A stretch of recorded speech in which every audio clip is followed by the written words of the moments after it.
ओम शांति। आइए आज हम 29 मार्च की मुरली सुनेंगे। कल हमने 28 मार्च की मुरली सुनी, जिसमें हमारे परमपिता परमात्मा ने हमें इस संगम युग के महत्व के बारे में बताया। बाबा ने कहा कि अब यह इस समय संगम युग चल रहा है।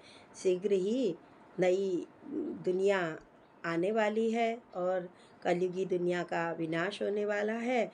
इसलिए बाबा ने कहा इस पुरुषोत्तम संगम युग के महत्व को जानो। फिर बाबा ने कहा बाबा हमें इस समय अपने समान बना रहे हैं, उसके लिए बाबा कौन सी अच्छी विधि हम सब बच्चों को बताते हैं।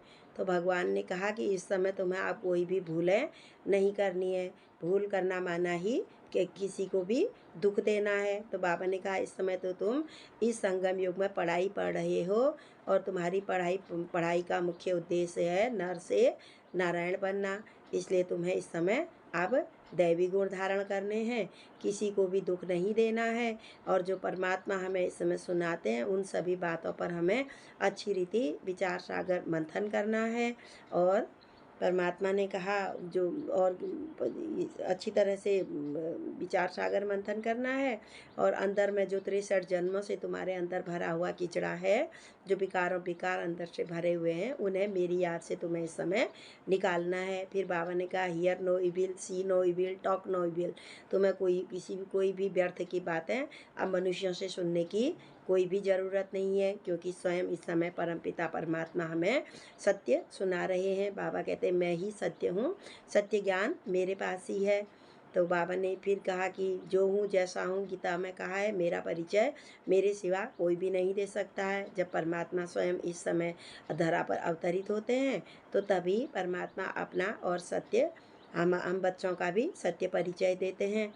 और हमारे पूरे ही 84 जन्मों के पूरे ही सृष्टि चक्र का पूरा ही आदि मध्य अंत का ज्ञान इस समय हमें परमपिता परमात्मा स्वयं आकर के दे रहे हैं। तो उसके लिए बाबा ने कहा कि मैं तो देह से न्यारा हूँ, मेरे पास देह नहीं है, मैं निराकार हूँ, ज्योतिर्बिंदु हूँ। ऐसी ही तुम आत्मा भी हो। जब तुम अपने को आत्मा समझ कर मुझे याद करोगे तो तुम्हें याद से याद अवश्य ही मिलेगी, मेरे साथ तुम्हारा कनेक्शन अवश्य ही जुड़ जाएगा। ये कल हमें परमपिता परमात्मा ने इस संगम युग के महत्व के बारे में बताया। तो आइए आज हम सुनते हैं 29 मार्च की मुरली। आज की तारीख है 29/3/2024 प्रातः मुरली। ओम शांति। बाप दादा मधुबन। बाबा कह रहे हैं विचार सागर मंथन करने की आदत डालो। भगवान जो हमें रोज़ सुनाते हैं उस पर बाबा ने कहा मंथन करो। जिस प्रकार से दूध को जमा करके दही बना करके जब हम उसको मथते हैं तो तभी आखिरी में उससे मक्खन निकलता है। तो इसीलिए परमात्मा भी कह रहे हैं कि जो मैं इस समय बातें सुनाता हूँ उन पर तुम थोड़ा सा विचार सागर मंथन करो। एकांत में सुबह सुबह विचार सागर मंथन करो तो अनेक नई पॉइंट्स बुद्धि में आती ही जाएंगी। एक के अंत में खोना ही एकांत है। एक को याद करेंगे तो बाबा ने कहा अमृत बेले तो तुम्हें नई पॉइंट्स याद आती ही रहेंगी, बुद्धि में धारण होती रहेंगी। प्रश्न है बच्चों को अपनी अवस्था फर्स्ट क्लास बनानी है तो किन किन बातों का सदा ध्यान रखना है। उत्तर है एक बाप जो सुनाते हैं, इस समय हमें जो एक भगवान सुनाते हैं वही सुनो, बाकी इस दुनिया का कुछ भी नहीं सुनो। बाकी दुनिया के लोगों से, मनुष्यों से कुछ भी नहीं सुनना है। दूसरा है संग की संभाल रखो, संग का रंग लगता है, इसलिए परमात्मा ने कहा संग की संभाल करो। जो अच्छी रीति पढ़ते हैं, धारण करते हैं, उनका ही संग करो। जो परमात्मा के इस समय प्रीत बुद्धि वाले बच्चे हैं, बाबा ने कहा उनकी ही संग करो तो अवस्था फर्स्ट क्लास होती ही जाएगी। अच्छे संग करेंगे तो अवस्था अच्छी ही होती जाएगी। कई बच्चों की अवस्था को देख बाबा को ख्याल आता कि ड्रामा में कुछ परिवर्तन हो जाए, परंतु बाबा कहते परंतु फिर कहते यह भी राजधानी स्थापन हो रही है। अपने अपने ही जितना पुरुषार्थ करेंगे उसी के हिसाब से प्रारब्ध बनेगी। बाबा को बच्चों की स्थिति को देख करके मन करता कि ड्रामा में कुछ परिवर्तन हो जाए, लेकिन फिर बाबा कहते हैं कि ड्रामा में तो मैं भी कोई परिवर्तन नहीं करता हूँ, क्योंकि यह तो अनादि से बना हुआ ड्रामा चल रहा है। इसलिए बाबा ने कहा फिर राजधानी स्थापन हो रही है, उसमें सब अपने अपने पुरुषार्थ के अनुसार पद पाएंगे। दूसरा है एक बाप जो सुनाते व पढ़ाते हैं वही सुनो व पढ़ो, वही सुनना भी है और हमें वही पढ़ना भी है। बाकी कुछ भी सुनने पढ़ने की तुम्हें अब कोई भी दरकार नहीं है, कोई भी ज़रूरत नहीं है। संग की बहुत बहुत संभाल रखो, सवेरे एकांत में बैठ विचार सागर मंथन करो। तीसरा है ड्रामा की भावी निश्चित बनी हुई है, ड्रामा बना बनाया है, निश्चित है, इसलिए सदा बेफिक्र रहो। जो पहले हुआ है वही फिर होगा। तो परमात्मा ने कहा ड्रामा में कोई भी परिवर्तन नहीं होगा, इसलिए तुम बेफिक्र रहो। किसी भी बात में संशय नहीं उठाओ। लोग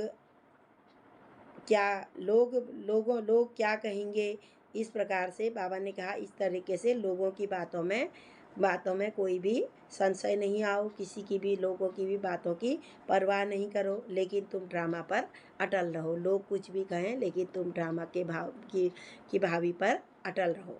आज का मधुर वरदान है बाबा का, अथॉरिटी बन पावर, समय पर सर्व शक्तियों को कार्य में लगाने वाले मास्टर सर्वशक्तिमान भव। सारी ही अष्ट शक्तियाँ हमारे अंदर हैं, तो बाबा ने कहा उसकी अथॉरिटी, उसे सही ढंग से जिस समय जिस भी शक्ति की ज़रूरत है, सहन करने की शक्ति, समाने की शक्ति, निर्णय करने की शक्ति, संकीर्ण करने की शक्ति, समेटने की शक्ति, तो बाबा ने कहा ये सारी शक्तियाँ तुम्हारे ही अंदर हैं। तो बाबा ने कहा जिस समय तुम्हें जिस शक्ति की ज़रूरत है उस शक्तियों को उस समय यूज करो।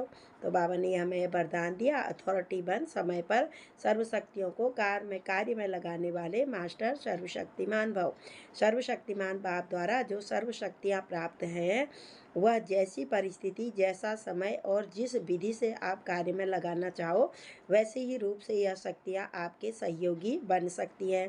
इन शक्तियों को व प्रभु वरदान को जिस रूप में चाहो वह रूप धारण कर सकती है। अभी अभी शीतलता के रूप में, अभी अभी जलाने के रूप में, सिर्फ समय पर कार्य में लगाने की अथॉरिटी बनो।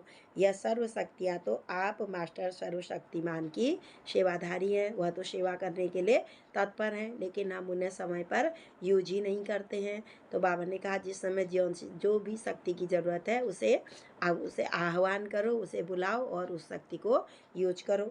वह तो तुम्हारी दासी है, प्रकृति भी तुम्हारी दासी है। आज का स्लोगन है स्वपुरुषार्थ, यानी कि अपना भी पुरुषार्थ करना है।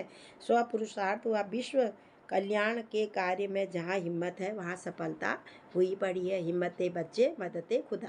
बाबा ने कहा यदि तुम्हें हिम्मत का 2 कदम तुम बढ़ाओ तो 1000 कदम पीछे से तुम्हें मैं बढ़ाऊंगा। तो बाबा ने कहा स्वपुरुषार्थ और विश्व कल्याण के कार्य में जहाँ हिम्मत है वहाँ सफलता तो हुई ही पड़ी है। कोई भी कार्य, बाबा कहते हैं तुम ब्राह्मणों के लिए कोई भी कार्य समय असंभव नहीं है, सर्वशक्तियाँ ही तुम्हारे अंदर है, तो तुम कोई भी कार्य अच्छी रीति कर सकते हो। अच्छा, ओम शांति, ओम शांति, ओम शांति।